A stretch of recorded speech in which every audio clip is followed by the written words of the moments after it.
তো নমস্কার বন্ধুরা, আজকের ভিডিওটা হচ্ছে চ্যাপ্টার 2-এরই পার্ট 2। কারণ এতে ডিম্যাট অ্যাকাউন্টটা তোমাদেরকে কভার করব বলেছিলাম, যে ডিম্যাট অ্যাকাউন্ট খুলতে কী কী লাগবে এবং কীভাবে খুলবে, এবং ডিম্যাট অ্যাকাউন্ট খোলার পর কীভাবে তোমরা শেয়ার কেনাবেচা করবে।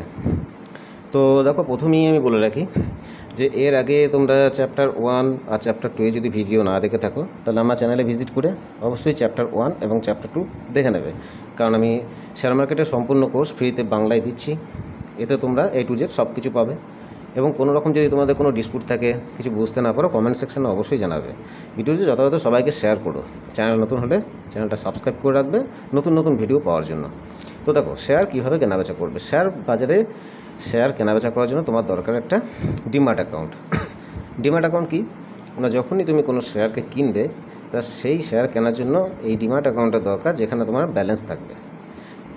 ডিম্যাট অ্যাকাউন্টে ব্যালেন্স তোমাকে তোমার লিঙ্কের যে অ্যাকাউন্টটা থাকবে, ডিম্যাট অ্যাকাউন্ট খোলার সময় যে লিঙ্ক করবে যে অ্যাকাউন্টের সঙ্গে, তার ইউপিআই বা নেট ব্যাঙ্কিংয়ের মাধ্যমে ডিম্যাট অ্যাকাউন্টে ব্যালেন্স আপলোড করে রাখলে, তারপর সেই ব্যালেন্স দিয়ে তোমরা শেয়ারটা কিনলে, শেয়ারটা বিক্রি করলে ওই ডিম্যাট অ্যাকাউন্টেই আবার টাকাটা ফেরত চলে আসবে।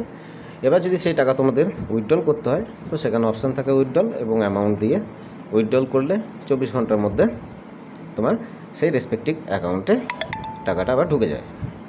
এবার ডিম্যাট অ্যাকাউন্ট খোলার জন্য তোমাকে আমার ভিডিওর ডেসক্রিপশনে দেখবে লিঙ্ক দেওয়া আছে।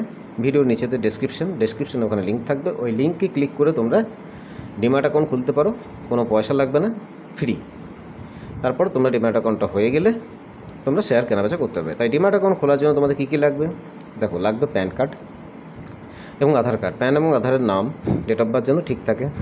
মোবাইল নাম্বার একটা থাকতে হবে, রেজিস্টার্ড মোবাইল নাম্বার, যেটা ব্যাংকের সঙ্গে তোমাদের লিঙ্ক থাকবে, এবং ইউপিআই অথবা নেট ব্যাঙ্কিং থাকতে হবে। ঠিক আছে? তো ইউপিআই যদি থাকে, তাহলে ইউপিআইয়ের মাধ্যমেই তোমরা ফান্ড ট্রান্সফার করতে পারো ডিম্যাট অ্যাকাউন্টে। আর নেট ব্যাঙ্কিং থাকলে তো নেট ব্যাঙ্কিংয়ের মাধ্যমেও করতে পারো। তো ডিম্যাট অ্যাকাউন্ট খোলার জন্য লাগবে একটা ফটো এবং একটা সিগনেচার, যেটা তোমরা অনলাইনে যখন মোবাইল থেকে যখন ওই অ্যাপ্লিকেশন লোড করবে, বা যখন ওখানে তুমি ইনপুট সব কিছু ভরবে, তখন তোমাদের ওখানে ভেরিফিকেশনের জন্য মোবাইল থেকেই ক্যামেরা অন করে অ্যালাউ করে নিজের একটা ছবি তোমাদেরকে তুলে দিতে হবে। ক্যাপচার করার পর একটা সিগনেচার ওখানে স্ক্রিনেই করবে, যেরকম হয় হাত দিয়ে, ভালো হোক বা খারাপ হোক কোনো যায় আসে না।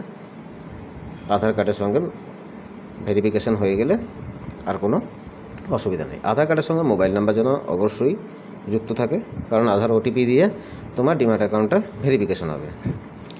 তো এই ডকুমেন্টস তোমাদের রাখতে হবে। ব্যাংকের পাসবুক যদি থাকে ভালো, যদি 6 মাসের স্টেটমেন্ট যদি আপলোড করা থাকে তাহলে ভালো, নাহলে ইউপিআইয়ের মাধ্যমে তোমরা অ্যাকাউন্টটা ভেরিফাই করতে পারো। খুবই ইজি। ডিম্যাট অ্যাকাউন্টের লিঙ্ক ভিডিওতে ডেসক্রিপশনে থাকবে, ওখান থেকে চলে যাবে। ডিম্যাট অ্যাকাউন্ট খুলে যাওয়ার পর ওখানে ব্যালেন্সটা আপলোড করবে। লগ ইন আইডি আর পাসওয়ার্ড তোমাদের মেলে চলে আসবে এবং মেসেজেও যাবে। ওইটা যখন আবার ওই অ্যাপের মধ্যে যখন লগ ইন আইডি পাসওয়ার্ড দেবে, তো ওটা লগ ইন হয়ে যাবে। লগ ইন হয়ে যাওয়ার পর তোমাদের ওখানে আপলোড করতে হবে ব্যালেন্স। ঠিক আছে? ব্যালেন্স আপলোড করার পর তোমাদের ড্যাশবোর্ড খুলে যাবে, এবং ড্যাশবোর্ডে তখন তোমরা এই সমস্ত জিনিসগুলো দেখতে হবে, যেমন Sensex, Nifty 50, bank Nifty, mid cap Nifty, Nifty Finserv, bank x, এই ইন্ডেক্সগুলো দেখতে পারবে, যেগুলোতে ট্রেড করা হয়।